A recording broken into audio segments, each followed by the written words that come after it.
Welcome to End of Life University on YouTube. I'm your host, Dr. Karen Wyatt, retired hospice physician, author, and educator around death, dying, and grief.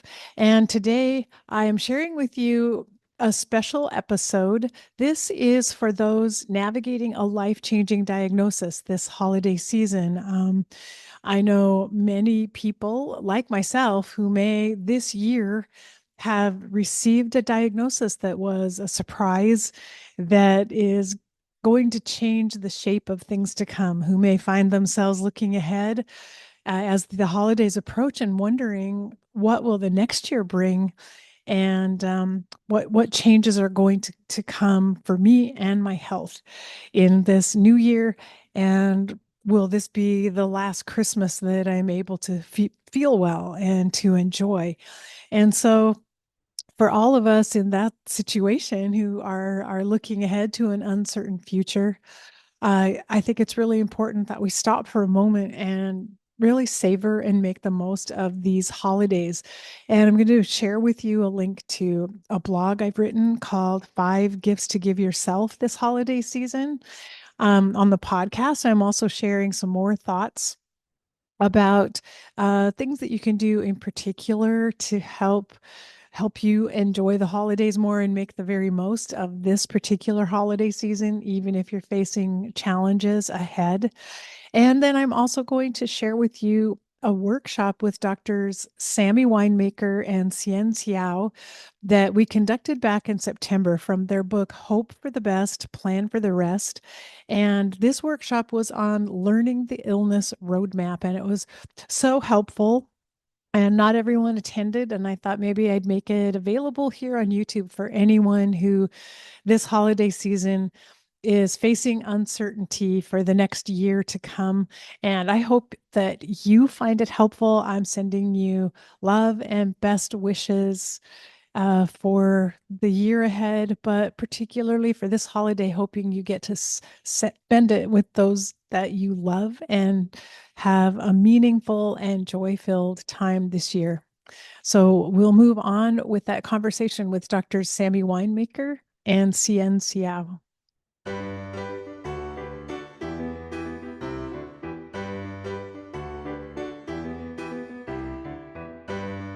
And I'll just introduce my guests again. Dr. Sammy Winemaker is a palliative care physician who cares for patients with serious illness and their families in the home. She's an associate clinical professor at McMaster University in the Department of Family Medicine Division of Palliative Care. And Dr. Hsein Seow is the Canada Research Chair in Palliative Care and Health System Innovation and a professor in the Department of Oncology at McMaster University. And the two of them are the authors of the book, Hope for the Best, Plan for the Rest, 7 Keys for Navigating a Life-Changing Diagnosis. And that's what we're all here to discuss. And I'm really excited about it. I love the book. I've already recommended the book to several people who are dealing with a life-changing diagnosis, and it was the selection this month for a year of reading dangerously. And I'm so excited that Sammy and Hsein are here to go a little deeper with us. So welcome and thanks for being here.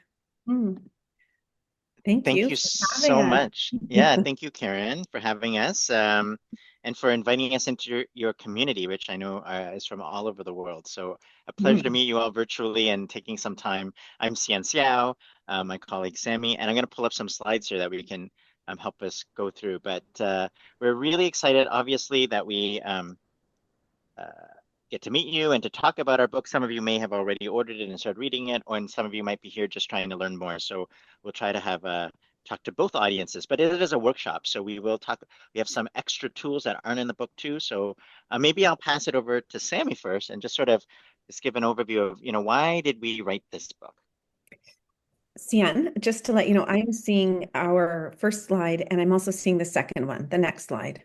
Ah, you see the black screen, eh? Um, I don't know if, I, Karen, are you seeing 2 slides at once? Yes. Mhm. we practiced, we tried it. Yes, Okay, let me, I- that didn't happen I'm gonna, before. I'm gonna try one more time, but I really hope this works. Do you see one screen now? No, it's you see the one and the next one. Yeah. Okay. So if I to change it, you'll have to I will switch my setup a little bit. Okay. But you can keep going. You can keep talking while I do that. Oh, I'm introducing myself then. Okay. So I'm Dr. Samantha Winemaker. People call me Dr. Sammy or just Sammy, and I am a palliative care physician, and I work in people's homes, which I believe is the best care setting in the entire world, for so many reasons, but I feel so lucky that every day I get to go into a different home and I'm challenged because of all the different ingredients in that home. It makes it very exciting and challenging and creative. And as I've worked in people's homes, I have learned to be on their turf, and that, naturally lessens the power gap between, for example, the physician and the family and the patient. And, the stories and the communication just flows. Unlike other care settings where there's other things in the air that, become barriers between communication. So all that I have learned at the end of life in people's homes and all that Hsein has learned in this research that he's done has led us to this body of knowledge that we're extremely excited about, because for the first time in a long time, Hsein and I feel like we have hope that we can really collectively make a huge difference when it comes to someone's illness experience. So thank you so much for having us, and we're really excited to tell you about our body of knowledge. Okay. Yeah. And so we in the book, and if some of you may have listened to our podcast with Karen, so we talk a little bit about some of these keys, but it summarizes. It took us a while, but we really had to, deconstruct what Sammy and I would call a palliative approach to care, and that's in some ways jargon to the average patient and family. What they really care about is good care, person-centered care, um, a good experience. And so even though I work with clinicians, Sammy is a clinician, we really had to turn that on its head and think of what are the things that we do too late, really, at the end of life, that could be done early and that can empower patients and families. And how do we give that power back? So I would say that these 7 keys are like actions for patients and families to reach out the best care possible as early as possible. And it's like an action plan. But Sammy, how would you describe these 7 keys as a whole before we talk about any one of them?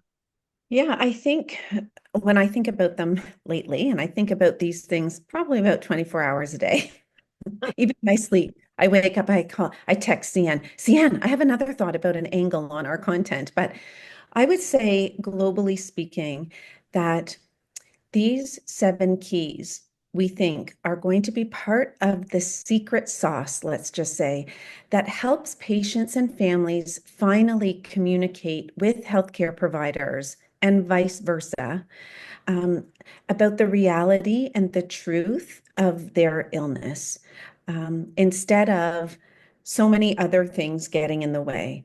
That these 7 keys can be almost like 7 bridges to finally create some kind of connection between the patient family and the healthcare provider on a relational level instead of just purely transactional.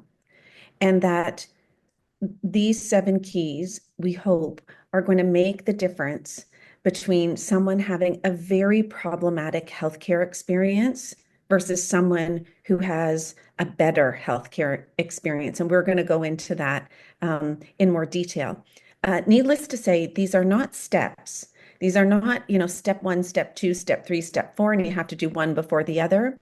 These are 7 separate mindsets or keys or secrets, that once one learns about them, they are embodied into a person's just natural style of being a patient or a family of a patient. So when Hsein and I were doing our decades of life's work, we came to realize that we could separate patients and their families into two broad groups. Many, the majority, were in the dark. And what did that mean? In the dark meant that by the time we met them, closer to the more advanced stage of their illness, that these people seem to go through their illness very reactive, very unsure of themselves, very overwhelmed and frustrated and scared and discombobulated and dizzy and anxious and almost going through the illness in a very reactive, kind of uncontrolled, crisis-driven kind of care rhythm. And that resulted in a very problematic healthcare journey. But there were a smaller group of people that seemed to be in the know. And that's what we just deemed it that. They had an in the know illness experience compared to an in the dark illness experience. And that this other group, which represented a smaller group, were fundamentally different. They felt better. They felt better at every stage of their illness journey, more prepared, more informed, more confident, all the things that you see up there. Ultimately, they felt more hopeful, more in charge, and more in control. And they felt like themselves throughout their illness journey. So again, these in the dark and in the know groups were fundamentally different. And we much preferred the experience of the in the know folks. And so when we sifted through all of the stories and all of the research, it didn't take long for 7 themes to bubble up. 7 issues that were keeping people from being in the know and keeping them in the dark.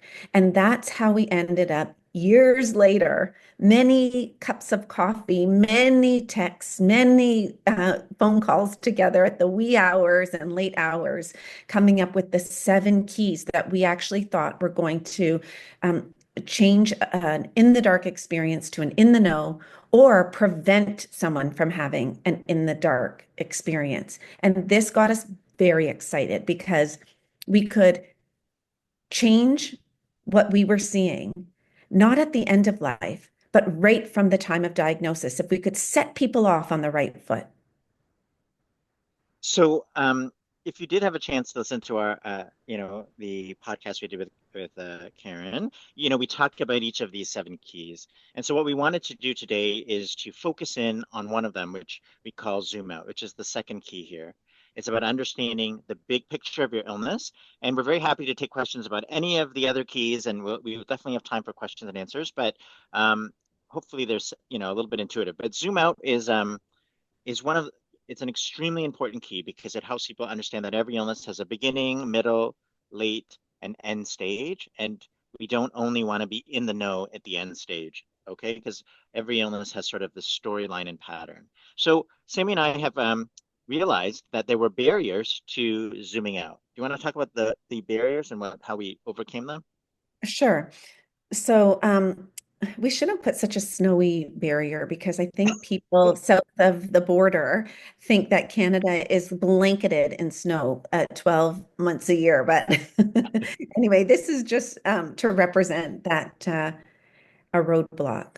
And when the healthcare system and our society has many roadblocks, which you guys know because you've studied this so much in these webinars, but for Zoom Out, the roadblock is this idea that when people have an illness, we tend to focus on the nitty-gritty of the illness, the details of the illness, the day-to-day stuff, the tests, the test results, the blood work, the what's right in front of us kind of stuff, which we call getting in the weeds of the illness or staying in the trees of the illness. People in the healthcare system, and I can speak on behalf of doctors, they seem to love the trees, the details. But what can happen, as you guys know, is that we lose the big picture. And when we lose the big picture, things get blurry. So the roadblock for zoom out is this idea. It's okay. Sorry. The roadblock for zoom out is this idea that every day is just going to be a new day with new details, and we can't anticipate what tomorrow is going to bring because, we're in the rabbit holes here. But the truth is, next slide, please, Cian, that if we can teach people how to zoom out, rise out of the trees and see the forest, this big picture, zooming out and understanding what the average storyline of a particular illness is, can actually be a very important roadmap for patients and families. So this is what this slide is to depict. Whether or not you have Parkinson's or ALS or Alzheimer's, and I could name at least 20 illnesses. These illnesses have been walked by billions of people. And even though we cannot predict what any one individual's illness is going to be exactly like, all of these illnesses have a big picture, like the scaffolding. And it is the right of patients and families to understand that that exists and that there is a way to extract that from your healthcare providers so that you have this big picture in your mind, that you should be able to understand that there are chapters in an illness and they have unique milestones and unique bus stops, decision points along the way. And there's even a way for people to understand where they're at in their illness and how to know when they're in the next stage. There's much more information about the big picture, which sometimes people think is the crystal ball of the illness, than people are able to get answers about. So that's what zooming out is rising above and looking down from 10,000 feet and seeing the maze from above. Yeah. And so, I mean, this is a little bit of a preview of the chapters that how we organized each of the chapters in the book is we start with the false assumption, and in this case, it's sort of like doctors, what's next or how much time? And then they would, the response is there's no crystal ball. That's the false assumption. And the reality is, um, every illness has a known storyline. And so and I would just say that one of the other great things is, as you can tell, or maybe you can sort of observe is, um, working with Sammy for nearly a decade now. I mean, she talks in very plain language because she works in people's homes, and in very much that's the style that we wrote our book for. It was for way it's in a way it almost sort of uh, tricks the system and clinicians because they're not used to this. They're used to talking in the medical system language, and we had to sort of decode that into ways that we could sidestep and get at the heart of what it is that patients and families were trying to get at and needed.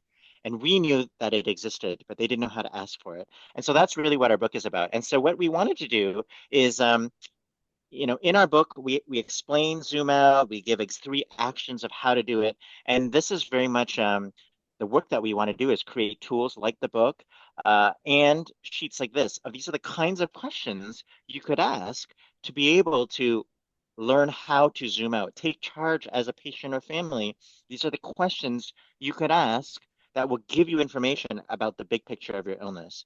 And we're actually going to show you 4 different pages. This is the first one. And because we have been co-designing and testing with real patients and families throughout our whole process, and what we realized is there is this idea of zoom out, there is this connection to time, like how much time do I have left? But there's also this one that's just about information. And so there were lots of people who didn't want to know about how much time they had, like feeling like it was an expiry date and wanted to focus on just the information, and others who did. So as you'll see, this one is it could be asked by for anybody for any illness, and just in very simple languages. So maybe I'll read the questions here. We suggest these as 5 questions to ask your healthcare team. Where are we now in the big picture of this illness? what can we do now? You don't have to write this down because I'm going to give you a website at the end where you can download it for free. But because we co-created this with Health Canada and available anywhere in the world. But what can you do now to be as well as possible was a very important question for people. They wanted to know if things were changing or how would I know? What are things to prepare for next? And what organizations and resources can support us. And when we did this, it will not surprise you that there was a lot of different opinions. People are different. They want different kinds of information, and everybody wants to be hopeful and positive. When we ask these questions, even though we're asking about the future, overwhelmingly, patients liked these questions. They said, I want to ask that at my next appointment. They're simple, and they will give you, hopefully, new or different conversations. And we have heard that really very early on in our book and our podcast and stuff. When people ask questions like these, they were having different discussions, and they were getting information that could help them plan. So this is page 1. I don't know, Sammy, did you want to make any other comments about this one? No, just to orient people that, again, we are going into more detail about the one key called zoom out. And so these tools that we're showing you right now are to help people find the language and the bridge with their healthcare provider to get this information, because healthcare providers are so uncomfortable talking about the big picture. We're not trained that way. So we have, for every key, a deeper dive, just like this, with tools to help patients and families to figure out how to implement the keys. Yeah. But yes, this is the first tool, which is just 5 questions, 5 simple questions, right from the time of diagnosis, and to be revisited, at any point in the diagnosis, so that a person can feel anchored in factual information while they remain hopeful. And I was going to say something. I lost my train of thought. It's okay. I think I can't remember. It's okay. Well, there is Well, another piece to this because we wanted to set up clinicians to be successful. And we knew that patients go and ask, bring in this sheet of paper, which we have these worksheets, and went in, especially what are important things to prepare for next. So our next page, we realized, is we want to set both sides up for success. And again, these are sort of pages that are this way and the slides are this way. So, they look like this. But this again was sort of a generic list of possible topics that could be used by a patient or family to go, you know what, I'm wondering if this is something I should be thinking about now, or I don't know if, I should be thinking about medication management or caregiving or getting support. Is that something I should be thinking about? Is that the stage I'm in? You could use that and ask your nurse or your doctor, or your healthcare team, or a healthcare provider could say that when you ask question 4, what do I need to prepare for next? They could use this and say, you know what, of all the things that are happening, I really think we need to talk about these 2 things that maybe you didn't think about, or maybe, and I may not have time to, but when you leave, you should connect with this person or that person. So both sides can use this to try to uh, not avoid the elephant in the room and get support and information as early as you can, because that is power. Information is power whenever you have any kind of illness. And these were just, you can see they're broad topics and they're disease agnostic, meaning it doesn't matter. These apply to every disease. And nobody expects anyone to do all of these at one time. That's not the intention. It's actually to help you focus on what's the 1 or 2 things that I should be thinking about, that I should prioritize now in the future, that maybe it's not even on my radar. Sammy, any thoughts about this page? I know Sammy finds this because she does this so intuitively with all her patients, so she wouldn't use a worksheet like this, but that's kind of the point. There's so many people who will never meet a palliative care specialist that Sammy is, or have her come to your home, that we wanted to set other people up for success. Yeah, I would say when we say healthcare providers, I suppose we are broadening out to people who might not be uh, healthcare providers, but might be hospice volunteers. They might be death doulas, death educators. That we will hope that these tools will be helpful to bridge the gap, so that those people can invite patients and families to talk about these things as well. So we're envisioning that a patient and family may find these tools and bring them to someone else in the healthcare informal or formal system, or that these might be used the other way around, that if these tools are provided to, many of you, that you could bring them and it could help, start the conversation earlier. Okay, so maybe we'll go to the next one. Okay, I will talk about this one. Is that okay? Yeah. Okay. So this one is an example of an illness-specific roadmap. And so we couldn't fit the whole thing on the screen here, right, Sian? It's a little bit cut off at the end, or is it? No, it's not cut off. It's just sideways. Yeah, this is everything on it. Yeah, okay. Oh, I just actually made my full screen and now I see it's not cut Ah, off. Okay. All right.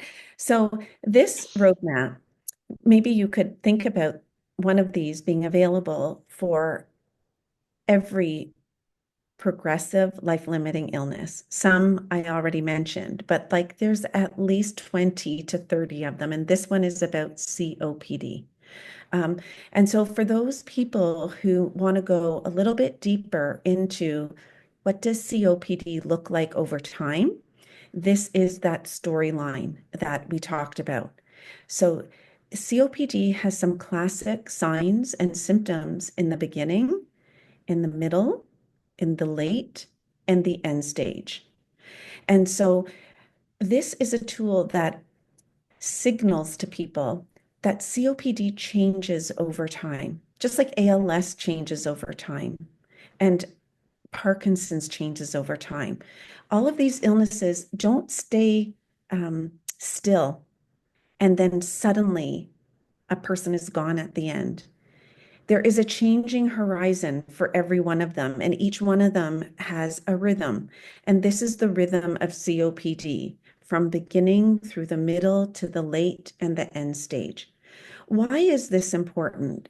It's important because people are constantly scanning themselves and wondering, is what I'm experiencing, um, does this signal that I am dying? Or does this signal that I'm still fine? Or um, uh, how much, how deep into this illness might I be with these particular signs? Or as something's changing, people are always taking their pulse, or figuratively, or um, trying to get a gauge of where they're at in their illness. This helps them with that gauge.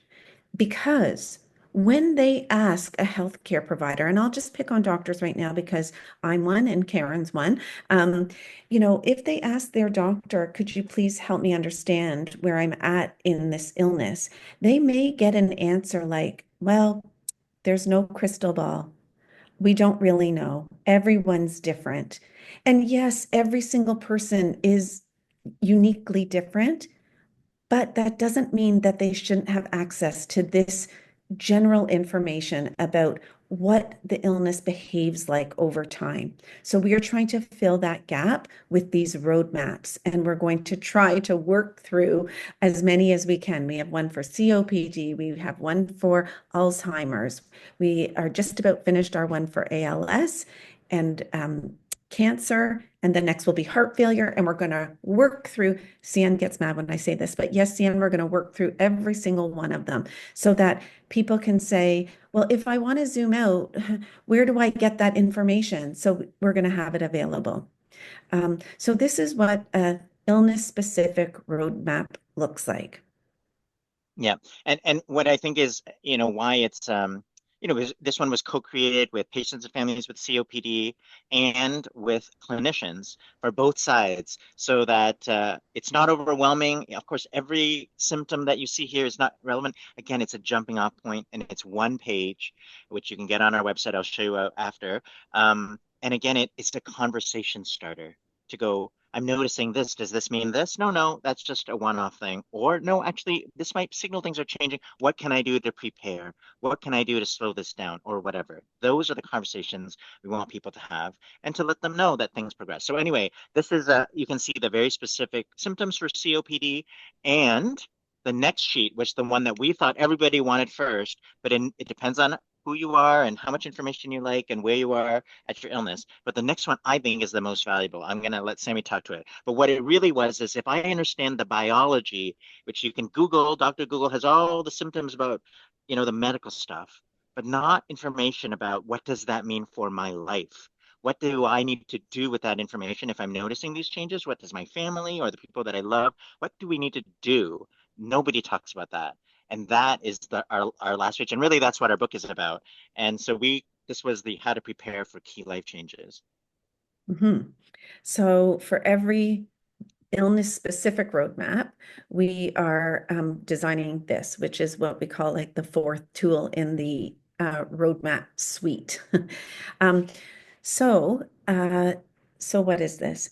So this again goes through the stages of, sorry, I'm just fooling around with my, there. So this goes through the stages of the illness again. In the left-hand side, we have key life changes. And then on the right-hand side, things to do. And again, this goes through this illness in stages, the beginning, the middle, the late, and the end stage. And so the second tool that we showed you, which had just general stuff on it, things to think about, boxes to tick off. Have you thought about transportation and medications and things like that? That didn't have a feeling of a timeline to it. It was just timeline agnostic, let's just say.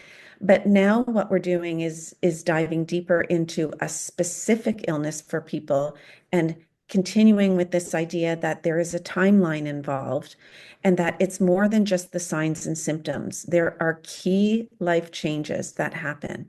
So in the beginning, a person will want to learn ways to slow the progression and lessen their symptoms and essentially try to be the best that they can be. And so on the right-hand side, we have things that you can do to help with that.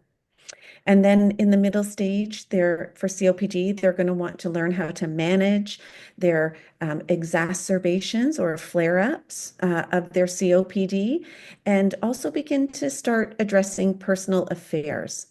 Later in the stage, they're going to want to arrange supports to manage personal care as the illness progresses, because as time goes on, a person's not going to be able to do everything that they were able to do before. And then in the end, plan for major changes in their physical function and unfortunately a loss of independence, and then later prepare for the end of life. And the right-hand side is just full of all sorts of things that go a little bit deeper into each of those. And so the combination of these four tools really does set someone up to avoid getting trapped in the roadblock of being just in the day-to-day busyness of, well, I had a test and the blood work was this and the x-ray showed this, and really get a big picture of their illness, zoom out. And with that comes a much more coordinated, proactive care rhythm, an illness rhythm that puts them in charge, that gives them control and agency over their body, and the family and the patient can utilize the time and maximize time to be prepared and be ahead of any pitfall. And so this is what Zoom Out does. So yeah, I mean, I will just say to move, to transition us is our whole book really started with this idea of meeting patients who kept saying, I wish I had known that sooner. Why didn't anyone tell me that? That's how we started really our story. And in a way, this zoom out toolkit or these four sheets, you can see here, these are the things that if you had was created by clinicians who have seen thousands of these and who know at these stages, the people who fare best are thinking about these things, not everything on day one, but over time, they are on top of personal affairs and focus on quality and things like that. So this is not it's not a cheat sheet. It's a conversation starter. There are many things, and of course they need to be customized to you and what's important to you. But these are things you may not have thought about, and this gives you some clues into I never thought that I needed to be thinking about these at this stage. Okay, Mhm. and so that was the point of these roadmaps. They've been we those you could see are co-designed with or supported by Health Canada. And I just wanted to go back to the 7 keys because we just went deep in Zoom Out. And in our chapters of our book, we talk about the false assumption, we explain what Zoom Out is, and we give action steps of how to do this right away. And this is sort of a toolkit or a visual one pager that you can print out and do that we kind of talk about in the book. And in fact, we do that for all the keys. Go ahead, Sammy. Yeah, I was just going to say that if you haven't picked up on this already, but really we are giving the power back to people. We're giving power back to citizens, to the public, to the average person who finds themselves with a diagnosis. No one trains to be a patient. No family, designated family, trains for all the roles that they're going to find themselves in. And so we catch people off guard. We get caught off guard because this isn't taught to us. We are, as you know better than anyone, we are a aging denying, death denying, illness denying society.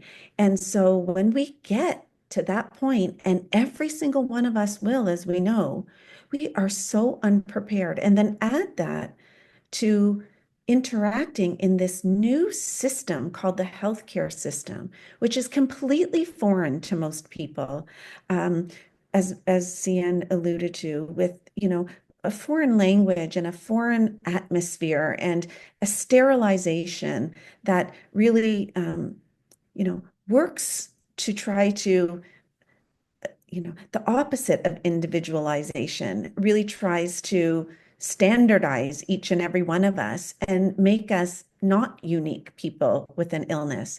So this is to give the power back, to help people remain uniquely them, even though the illness, you know, we often cannot change except to modify or moderate it. We certainly should be able to ensure people that they will still recognize themselves and feel a sense of control and power, and not helplessness and worthlessness and hopelessness and helplessness. That is what we're seeing, and at the end, and that's not acceptable anymore. And so this is where we have decided no more. Yeah.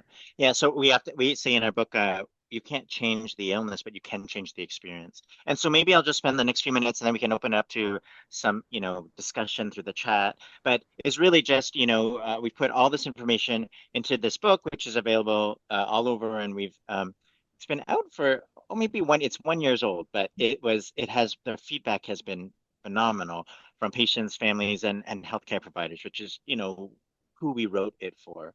Um, Along with our book, we actually have a book club discussion guide. So these are questions you might think about after, or it's lovely to discuss with others. And I know Karen has a global book club, which is how we on our podcast. So this might be something that you might be interested in. This is free on our website, waitingroomrevolution.com.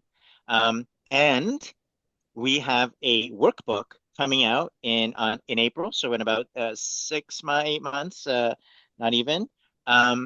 We have that will accompany the book, and it has sort of worksheets that go with each chapter. So you can check that out, and maybe we'll have an opportunity to share that with this community in some way. But that's coming forward. So the book has been all the stories, the narration, and people love the stories of what works well and what doesn't. And the workbook is really the nitty gritty of how do I do more. We have lots of tips and exercises in there, but this sort of took it to the next level. Mhm.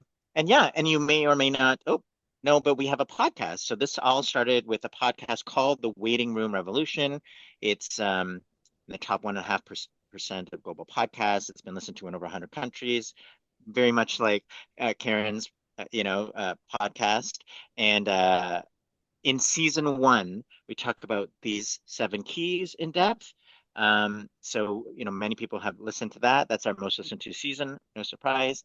And Karen is going to be featured in season 9, so you can check that out. It's dropping in October. So that's exciting. She'll be on our podcast. Anyway, that's another way that you can follow us if you're interested. And of course, this is the website that I was referring to, Waiting Room Revolution. So actually, yeah, our work is really not about a book. It was about a culture change, a global culture change. And we wanted a revolution in healthcare. We wanted it to be led by patients and families and healthcare providers, frankly. And it is about transforming the illness experience, but it's actually about putting the human back at the center of care. So the QR code, if you scan it, I think that actually takes you to a link tree of all kinds of different resources, but really everything can be found on our website, waitingroomrevolution.com, where you can download those roadmaps for free. ALS, COPD, we're going to have a disease agnostic one going up soon. English and French, because in Canada, we're putting in both languages. But anyway, so lots of things, the book club discussion guide, our podcast, etc. So check it out. We're doing good on time. And I think the next slide was if people want to now, they could scan this and give us a quick evaluation, because as I was sort of saying, we funded partly by Health Canada, and so they always want data of who we're talking to and if our information is helpful. But maybe what I might do is send this link, the URL to Karen, and when she says thank you very much and puts the recording up, maybe people can click on that. Maybe that's a better way. I'm looking at Karen, if that's okay. So if people want to scan now and do it, it takes it's like 3 questions, I think. But really important for us to keep our work going, if people don't mind doing that, if you see it in your inbox or now. And that's it. And I'll leave you with this. So that basically takes you to our link tree, which really directs you to our website, which is there. And we're on social media. We have a YouTube channel coming out on X, used to be Twitter, etc. And Sammy's on Instagram and TikTok and various other things. I will leave that up for 5 more seconds, and I'm going to turn off so we can have some discussion. Dan, Yeah. I just mentioned to these folks that one of the reasons why this is so exciting to us is because after decades of trying to change the system from behind the white curtains, let's just say, from within, San and I knew that we had problems with the healthcare experience for many, many years. And so we made it our goal to teach healthcare providers, to teach already practicing clinicians, to do the research to prove that things need to change. So speaking amongst ourselves, but the needle wasn't changing fast enough, which is why we made this decision to pivot to the public and to develop all of these tools, whether it's the podcast or the social media platforms or the website or the book or the soon-to-be workbook, because we said, the citizens of the world, not just Canada, deserve to know that they have a right to a better illness experience, and this is how they're going to get it.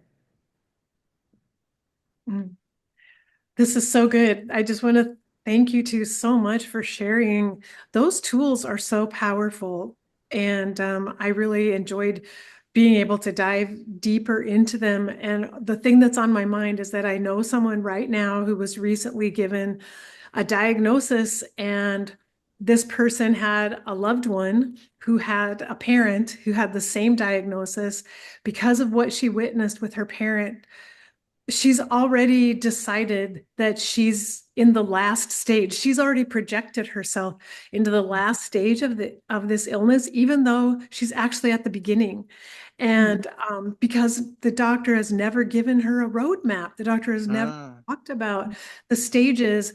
And my fear for her is she's already living in a state of hopelessness and helplessness, as if her life is over, when there are so many years and months of life that she could actually be living. And someone needs to have that quality of life discussion with her and help her get out of thinking she's in the last stage and realizing she's just at the beginning. And there's so many more things that she could be focusing on and doing. Mm-hmm. Yeah, so this is like the power, give the power back so that a person doesn't have to spend so much time so anxious, uh, and can breathe and just know what the reality is, and therefore have the appropriate hope for that stage of the illness. Yeah, I think to your point, it can work both ways, right? People think they have more time than they do, or vice versa, that they have less time than they do.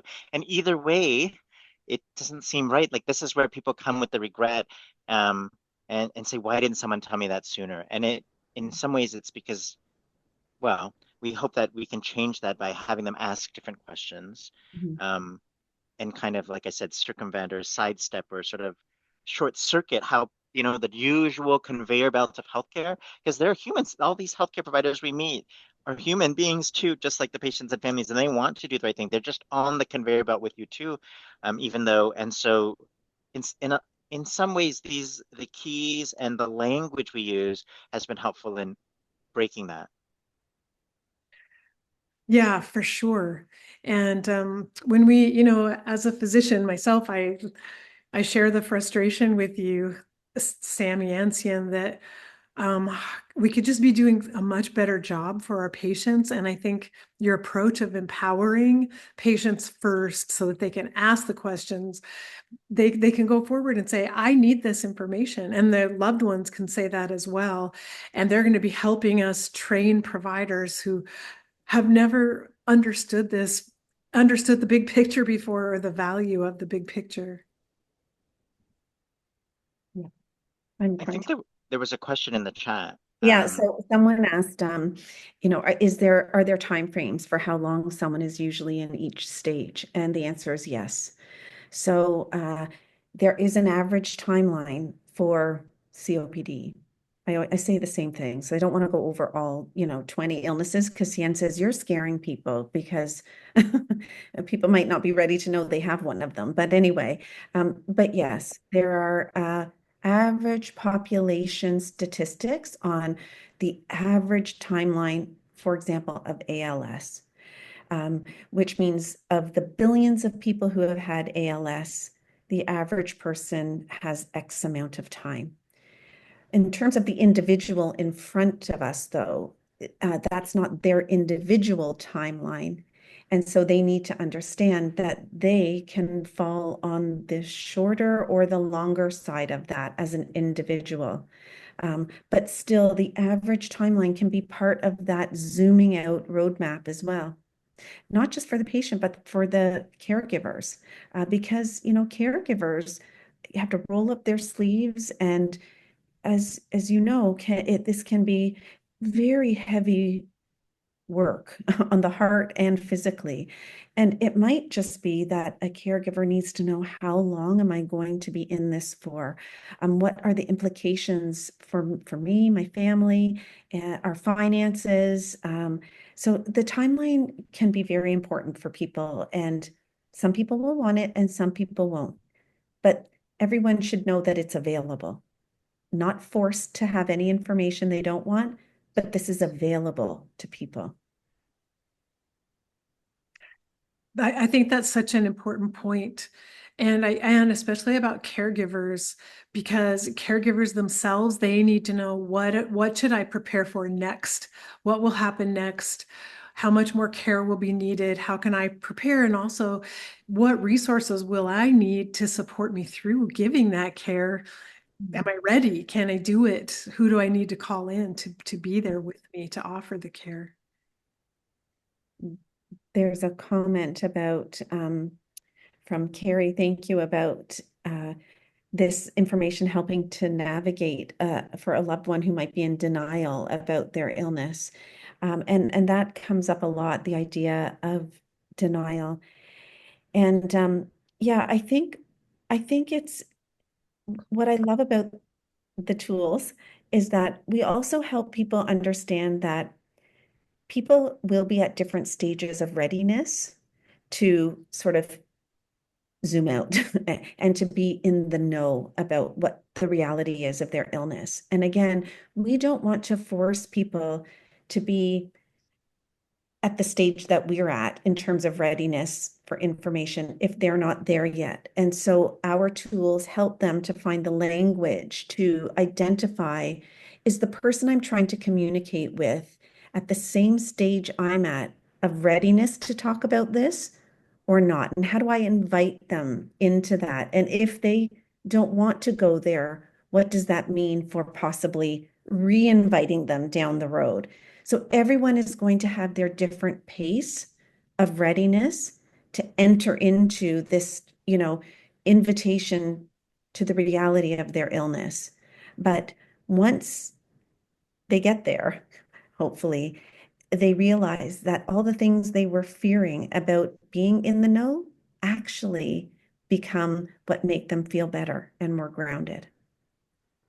Yeah, and just I'm picking up on, the timing piece. Like I think in a way it's we've been taught or that it's about the time, how much time do we have? But it's also like the quality of that time is a function of what we're doing in that time. So when we, the average, there's a lot of research about predicting and looking at things to get time, and maybe, there's some better tools than others, but people fixate early on about the time, and it is so much more about what should I be doing? What should I be doing? How am I count? What can I do to be hopeful and prepared, and everyone on my team to be doing that so we can make the best use of that time. And in many ways, what we have learned is it actually makes people more hopeful because once they start to think a little bit of what they need to prepare for, then they put that away. They're like, oh, if and when that happens, I know what to do. I don't need to think about that anymore and worry about that anymore and hide and not talk about it. So by sort of opening that can of worms and just saying, hey, when that time comes, we know what we're going to do, then they can actually lean into being present in where they are. And whether it's more time or less, it's about the quality of that time. So we get that question a lot about how much time each thing takes, and it changes for everybody based on their illness, etc. And I just don't want people to lose sight of the emphasis on what they can be doing and living rather than sort of counting down.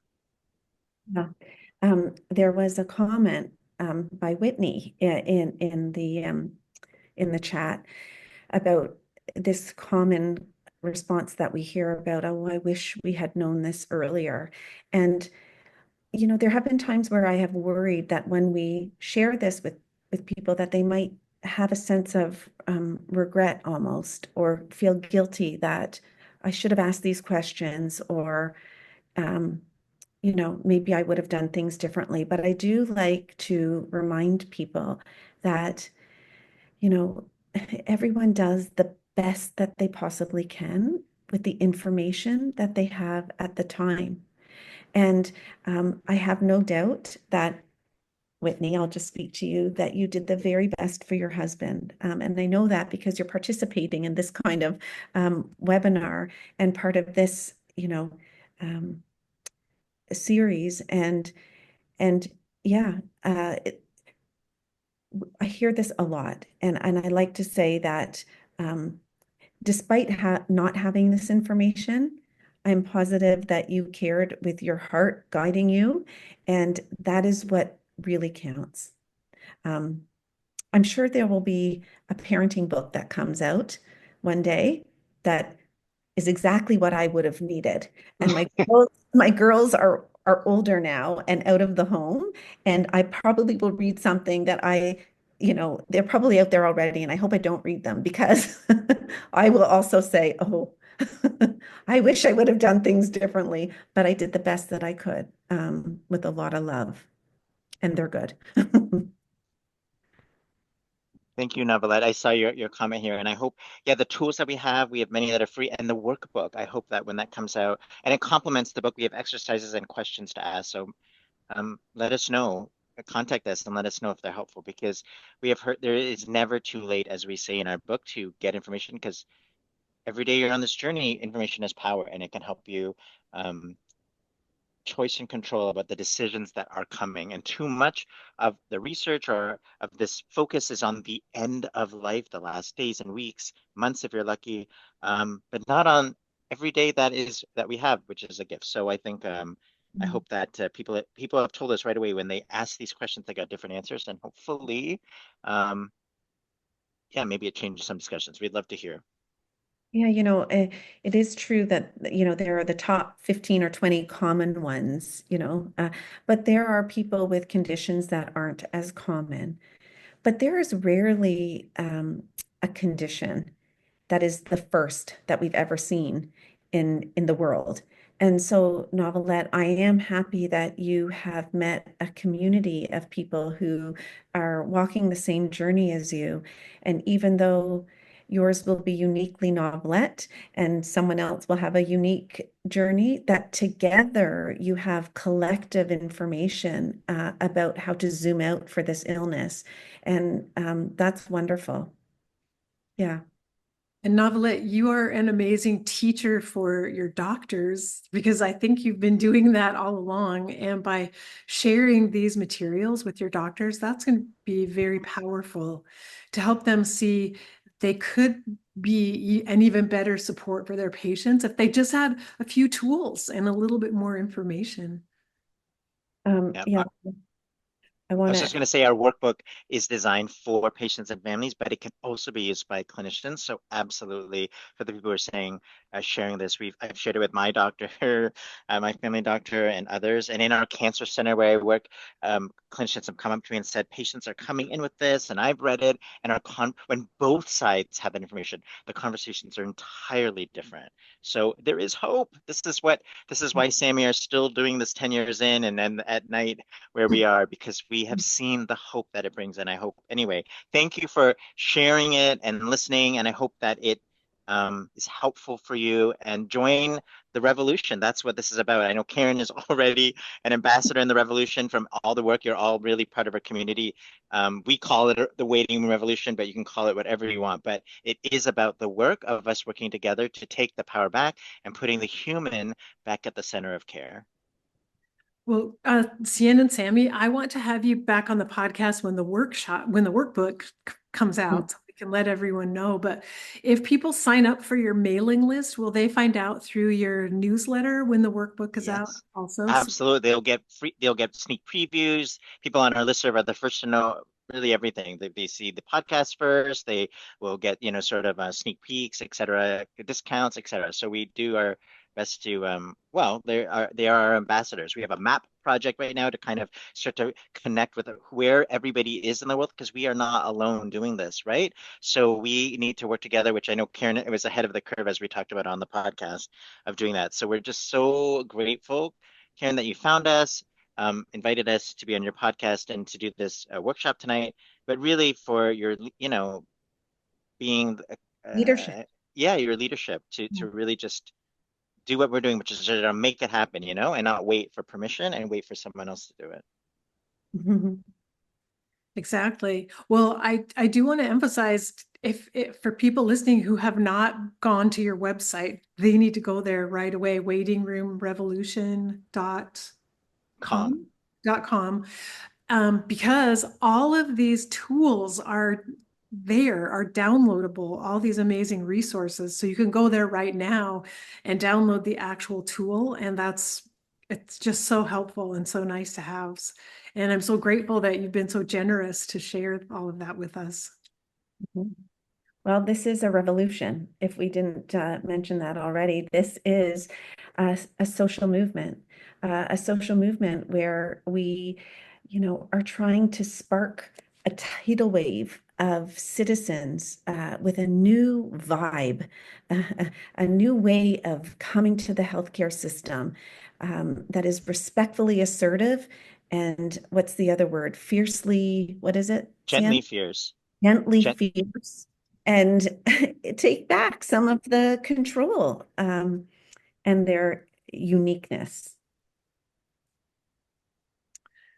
Well, it's been just such a pleasure to host you. And I know everyone on the call and everyone who'll be listening to the recording is so grateful to you two for writing the book and then for giving us your time to come and dive into the Zoom out tool, which is so helpful. And I'm so excited to go talk to my friend and share some of this information with her myself. So Keep us posted, Karen, how it goes, because we're constantly looking for signals and intel, which is going to shape everything we do. Everything we do is shaped by people, the people that we're working with. So that's the beautiful thing about it. Yeah, that's fantastic. Mm. Well, I thank you. Thanks once again for your time. And thanks everyone who joined us live. And then I know there's gonna be a lot more people listening to the replay, but go to the website, sign up for the newsletter, buy the book, buy several copies, give it away. And let's keep the revolution going. Thank you. Thank you, everyone. Have a great Sunday evening or Sunday, whatever, wherever you are in the world. Thank you so much. Bye-bye. Take Thank care. you. Bye. Bye-bye.